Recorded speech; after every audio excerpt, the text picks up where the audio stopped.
မဲ့မင်္ဂလာပါခင်ဗျဒီနေရာကတော့ထိုင်းနိုင်ငံရဲ့တမိုင်းဝင်ဖြစ်တဲ့ရုထရမြို့ဟောင်းလေးပဲဖြစ်ပါတယ်ရုထရလို့ပြောလိုက်တာနဲ့မရောက်ဘူးတဲ့သူတွေကတော့ကျွန်တော်ဒီကိုလာကျင်ကြတယ်ရောက်ဘူးတဲ့သူတွေကတော့ဒီကိုထပ်မလာကျင်ကြတော့ဘူးအားကြောင့်ရောက်ဘူးတဲ့သူတွေကထပ်မလာကျင်ကြတော့တာလဲဆိုရင်ပြောမှဆိုရင်ဗျာဒီနေရာမှာဘာမှမရှိဘူးเนาะဒီအုတ်တွေပဲရှိမယ်ဖျားပြိုပြက်တွေမြို့ဟောင်းပြိုပြက်တွေပဲရှိမယ်အဲ့တော့ကျွန်တော်တို့ရဒီနားလေးမှာဆိုတော့ခဏလေးပဲပြင်းတယ်ဒါပေမဲ့ဒီနေရာနဲ့နီးပြီးတော့ပျော်စရာကောင်းတဲ့နေရာတွေဘယ်နေရာရှိလဲဆိုတာမသိရခါကြတော့ကျွန်တော်ကဘဲမှမသွားပိုင်းနဲ့ဒီနေရာမှာလေးမှာပဲလှက်ပတ်နေမယ်နော်အဲ့တော့ကျွန်တော်တို့အတွက်ပျော်စရာမကောင်းလာလေရတာမတန်ဘူးကျွန်တော်ပိတ်ရက်ကလေးတရက်ကိုလာလေရတာမတန်ဘူးလို့ကျွန်တော်တို့ထင်ရတယ်အဲ့ကြောင့်မလို့ဒီကိုထပ်ပြီးမလာချင်ကြတော့ဘူးဒါပေမဲ့အဲ့လိုမျိုးမဖြစ်အောင်ကျွန်တော်ရဲ့ဗီဒီယိုလေးမှာဒီနေရာလေးမှာဘယ်နေရာနဲ့နီးတယ်ဘယ်နေရာပျော်ဖို့ကောင်းတယ်ဆိုတာကိုကျွန်တော်ဗီဒီယိုနဲ့တစ်ခါကျွန်တော်ရှင်းပြသွားပါမယ်ခင်ဗျဟုတ်ကဲ့အားလုံးပဲကျေးဇူးတင်ပါတယ်နော်ဟုတ်ကဲ့အကိုတို့အမားတို့တွေကဒီရုပ်ထမျိုးဟောင်းလာလဲပြီဆိုရင်နံပါတ်1အနေနဲ့ကိုတို့အမားတို့ဒီနားလေးကိုတော့သိမှာပါနော်အကိုတို့အမားတို့လဲတဲ့နေရာလေးတို့ကျွန်တော်ပြောပြမယ်ပြီးလို့ရှိရင်အကိုတို့အမားတို့မရောက်ဘူးတဲ့နေရာလေးကျွန်တော်ပြောပြမယ်နော်အဲ့တော့ကျွန်တော်တို့လိုက်ကြည့်လိုက်ပြတစ်ချက်လား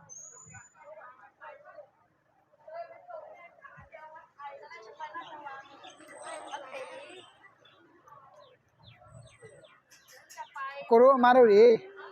ရုပ်ထမျိုးဟောင်းရောက်ပြီဆိုတာနဲ့မလွဲမသွေလာရမယ်ဒီနေရာလေးကိုနော်ဒီနေရာလေးကိုကိုတို့အမားတို့မလွဲမသွေလာရမယ်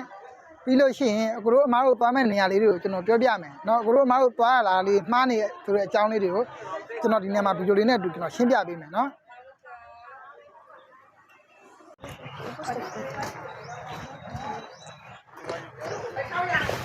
5 บาท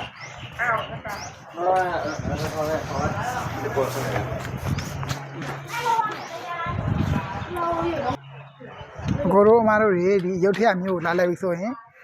ဒီနေရာလေးကိုလာလဲမယ်ဟုတ်တယ်ဟုတ်ဒီနေရာလေးကိုလာလဲပြီးလို့ရှိရင်ကိုတို့အမားတို့တွေကဒီထဲထဲကိုဝင်လဲမယ်မလဲဘူးဆိုလို့ရှိရင်ကိုတို့အမားတို့တွေကဟိုးမှာအဲ့နာလေးမှာသွားပြီးတော့ကိုတို့အမားတို့ငုတ်တို့သွားထိုင်နေမယ်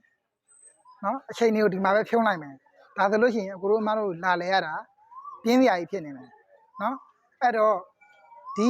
မျိုးဟောင်းတဲ့နီးရဲ့ဘယ်နေရာရှိလဲဆိုတာကျွန်တော်ရှင်းပြမယ်နော်မျိုးဟောင်းတဲ့ဘယ်နေရာနီးလဲဆိုတာကျွန်တော်ရှင်းပြပေးမယ်ဒီမျိုးဟောင်းတဲ့နီးရဲ့နေရာတွေကလယ်မဲ့နေရာတွေဆိုလို့ရှိရင်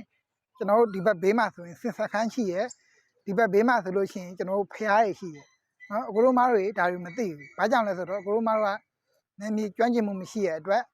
ဒီနေရာကိုလာလေရတယ်ကြတော့မတန်ဘူးဗျာအဲ့တော့အကိုတို့မားတို့ဒီရုပ်ထရမျိုးကိုရောက်လာပြီဆိုတာနဲ့အကိုတို့မားတို့တွေကဒီနာလေးမှာပဲလိုက်ပတ်လျှောက်သွားနေမယ်ဟုတ်တယ်နော်ပြီးလို့ရှိရင်အကိုတို့မားတို့ကအချိန်ကိုဒီမှာဗျာအချိန်ကိုစောင့်ရမယ်ဆိုတော့ကိုတို့မားတို့ဟိုးမှာသွားစောင့်နေမယ်နေထဲမှာပြီးရင်လူတွေကိုကြည့်မယ်ဟိုကြည့်ဒီကြည့်ရောင်ချာတွေပေါ့ဗျာအဲ့လိုမျိုးမဖြစ်ကြအောင်ကျွန်တော်ဗီဒီယိုနဲ့တကွရုပ်ထရရဲ့တမိုင်းကြောင်းကျွန်တော်ရှင်းပြပေးမှာဖြစ်ပါတယ်ခင်ဗျာဟုတ်ကဲ့အားလုံးပဲမင်္ဂလာပါ